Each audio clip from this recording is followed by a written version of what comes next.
ناظرین، ایک ایسا کلام جس کلام کے بارے میں قرآن مجید اور کئی حدیثوں میں اس کا ذکر آیا ہے، اس کی فضیلت، اس کے اتنے کرشمات ہیں کہ جس کا میں آپ کے ساتھ بیان بھی نہیں کر سکتی۔ ناظرین، اللہ تعالیٰ کی طرف رجوع کرنا، اس کی طرف متوجہ ہونا، یہ اللہ کو بہت پسند ہے۔ اللہ کو پتہ ہے کہ اس کے بندے، اس کی مخلوق گناہ کرتی ہے، اور گناہ کرتی ہے تو وہ میرے پاس جب پلٹتی ہے اور مجھ سے توبہ مانگتی ہے تو میں اس کے تمام گناہوں کو معاف کر دیتا ہوں۔ حتیٰ تک کہ اللہ تبارک و تعالیٰ نے قرآن مجید کی کئی صورتوں اور حتیٰ تک اپنے پیارے حبیب مصطفیٰ صلی اللہ علیہ وآلہ وسلم کی بھی کئی حدیثوں میں استغفار کی فضیلت اور اس کا ذکر بیان کیا ہے۔ آپ اس چھوٹی سی ویڈیو کے ساتھ جڑے رہیں، اس ویڈیو سے آپ لوگوں کو ہدایت ملے اور یہ لوگوں تک بھی شیئر کریں تاکہ ان لوگوں کو بھی ہدایت ملے، کیونکہ اب ہمارے پاس وقت بہت کم ہے۔ ناظرین، ہمیں اپنے اللہ کی طرف رجوع کرنا چاہیے، اپنے گناہوں کی توبہ مانگنی چاہیے۔ بسم اللہ الرحمن الرحیم۔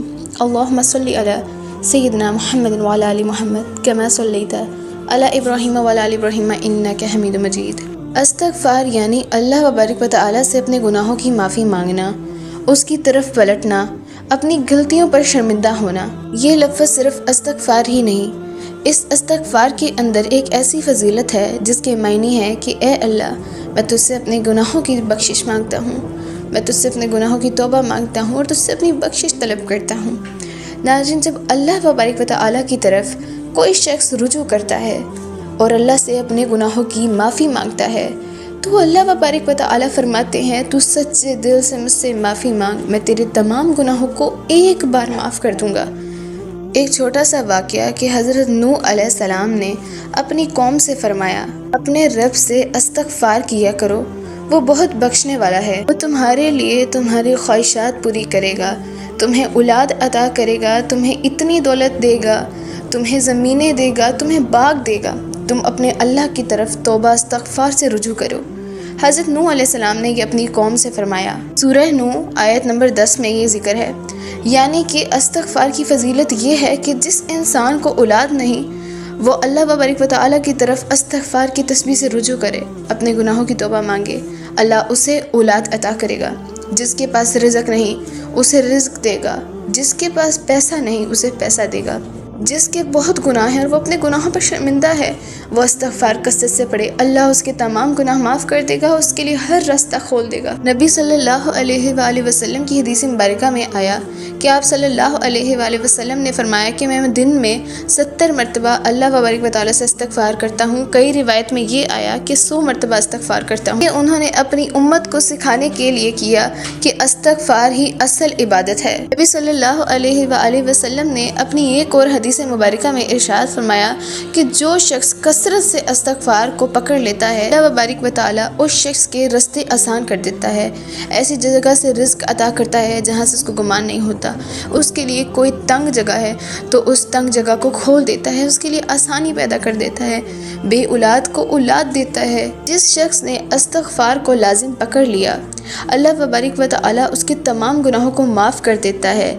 چاہے اس کے گناہ سمندر کی جھاگ کے برابر ہی کیوں نہ ہوں۔ استغفار کی فضیلت، استغفار کرنا فرشتوں کی دعا کا سبب بناتا ہے۔ قرآن میں ہے کہ فرشتے مومن کے لیے دعا کرتے ہیں اور کہتے ہیں اے اللہ، اس شخص نے تیرے لیے تجھ سے معافی مانگی، شرمندہ ہو کر تجھ سے اپنے گناہوں کی توبہ مانگی، تو اس پر اپنی ایسی رحمت نازل فرما جو اس پر کبھی ختم نہ ہو۔ ناظرین، اہم بات کہ استغفار صرف گناہوں کی معافی کے لیے ہی نہیں ہے، اس کے بارے میں اللہ تبارک و تعالیٰ نے خود فرمایا ہے کہ جو شخص مجھ سے دولت چاہے گا میں اس کے صدقے اس کو دولت دوں گا، رزق دوں گا، اس کے لیے رحمت کے دروازے کھول دوں گا۔ حتیٰ تک نبی صلی اللہ علیہ وآلہ وسلم نے اپنے اللہ کا فرمان بیان کیا کہ اللہ اس شخص کے تمام گناہوں کو معاف کر دے گا، اس کے لیے ایسی جگہ سے رزق دے گا جہاں سے اس کا گمان نہ ہوگا، وہ اپنے اللہ سے توبہ کرے گا، اللہ اس کے گناہوں کو معاف کر دے گا، چاہے وہ گناہ سمندر کی جھاگ کے برابر ہی کیوں نہ ہوں۔ نبی صلی اللہ علیہ وآلہ وسلم نے فرمایا کہ جو شخص استغفار صبح یا شام پڑھ لے اور وہ مر گیا تو اس کے اوپر جنت واجب کر دی جائے گی۔ ناظرین، یہ چھوٹا سا اور بڑا خوبصورت سا واقعہ ہے حضرت حسن بصری رضی اللہ تعالیٰ عنہ کا۔ 4 شخص حضرت حسن بصری رضی اللہ تعالیٰ عنہ کے پاس آئے۔ ایک شخص فرمانے لگا، حضرت حسن بصری، مجھے تنگی ہے، بارش نہیں ہو رہی، حضرت حسن بصری رضی اللہ تعالیٰ عنہ نے فرمایا استغفار کرو۔ دوسرے شخص نے فرمایا کہ میرا رزق تنگ ہے۔ حضرت حسن بصری نے یہی فرمایا استغفار کرو۔ تیسرے شخص نے حضرت حسن بصری رضی اللہ تعالیٰ عنہ سے کہا کہ مجھے اولاد نہیں۔ انہوں نے اس پہ فرمایا کہ استغفار کرو کہ میری زمین بالکل بنجر ہے، اس پہ کوئی پھل نہیں اگتا۔ تو حضرت حسن بصری رضی اللہ تعالیٰ عنہ نے کہا کہ استغفار کرو۔ اب لوگ حیران ہو گئے کہ حضرت حسن بصری رضی اللہ تعالیٰ عنہ ہر شخص کے مسئلے پر ایک ہی جواب دے رہے ہیں کہ استغفار کرو۔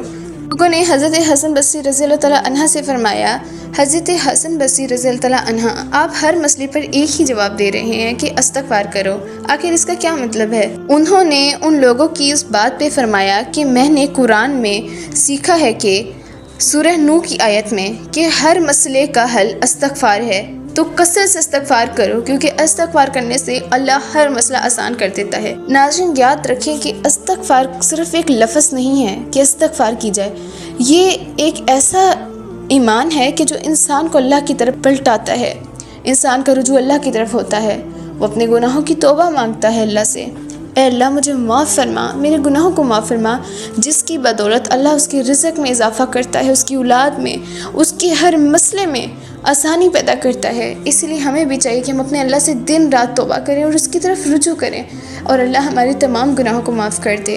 ناظرین اگر آپ کو ایک چھوٹی سی ویڈیو پسند آئی تو لائک کیجیے گا، کمنٹ کیجیے گا اور سبسکرائب کیجیے گا، اور مجھے دعاؤں میں یاد رکھیے گا اور لوگوں تک شیئر کیجیے گا تاکہ ان کی بھی آخرت بن جائے اور میری بھی۔ اپنا بہت سارا خیال رکھیے گا۔ خدا حافظ۔